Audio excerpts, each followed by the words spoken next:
اللہ پاک دیر تو کر سکتا ہے لیکن بندے کو مایوس نہیں کر سکتا۔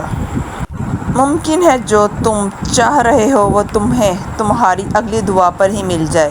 کیا تمہیں معجزوں پر یقین نہیں؟ جہاں ہم بے اختیار ہو جاتے ہیں اور بے بس ہو جاتے ہیں تو وہیں سے اللہ پر یقین کا سفر شروع ہوتا ہے۔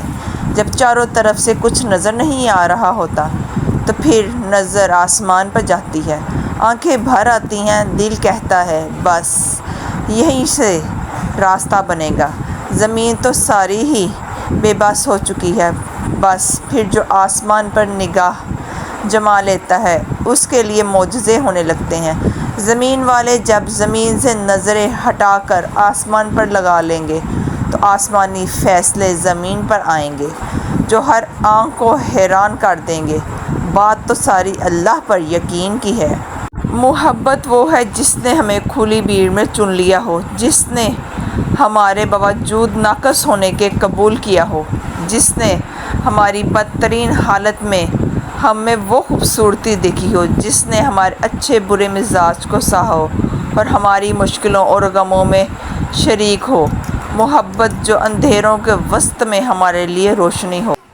وَمَا لَكُم مِّن دُونِ اللَّهِ مِن وَلِيٍّ وَلَا نَصِيرٍ، اور اللہ کے سوا نہ کوئی تمہارا سچا دوست ہے اور نہ ہی کوئی مددگار ہے۔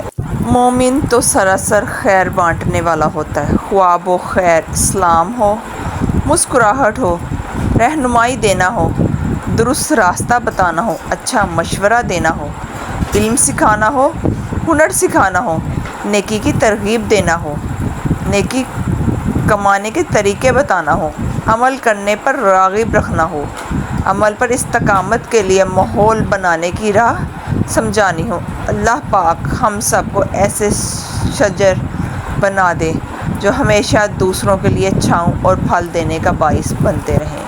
آمین یا رب العالمین۔ کبھی کبھی انسان اس مقام پر آ جاتا ہے جہاں زخموں کی سلائی خود ہی کرنی پڑتی ہے، کوئی اور نہیں آتا مرہم لے کر تو ہم ہی سیکھ لیتے ہیں خاموشی کو دھاگا بنا کر۔ اگر کوئی آپ کی راہ میں کانٹے بچھاتا ہے تو آپ ان کانٹوں کو راہ سے ہٹا دیں، کیونکہ اگر آپ بھی جواب میں کانٹے بچھائیں گے تو دنیا کانٹوں سے بھر جائے گی۔ زمین عقل مندوں سے بھری ہوئی ہے مگر درد مندوں سے نہیں۔ جس دن لوگوں کو سمجھ آ گئی کہ مخلوق سے محبت خالق تک لے جاتی ہے اس دن زمین جنت بن جائے گی۔ اللہ تعالیٰ ہمیں لوگوں میں آسانیاں تقسیم کرنے کی توفیق عطا فرمائے۔ آمین یا رب العالمین۔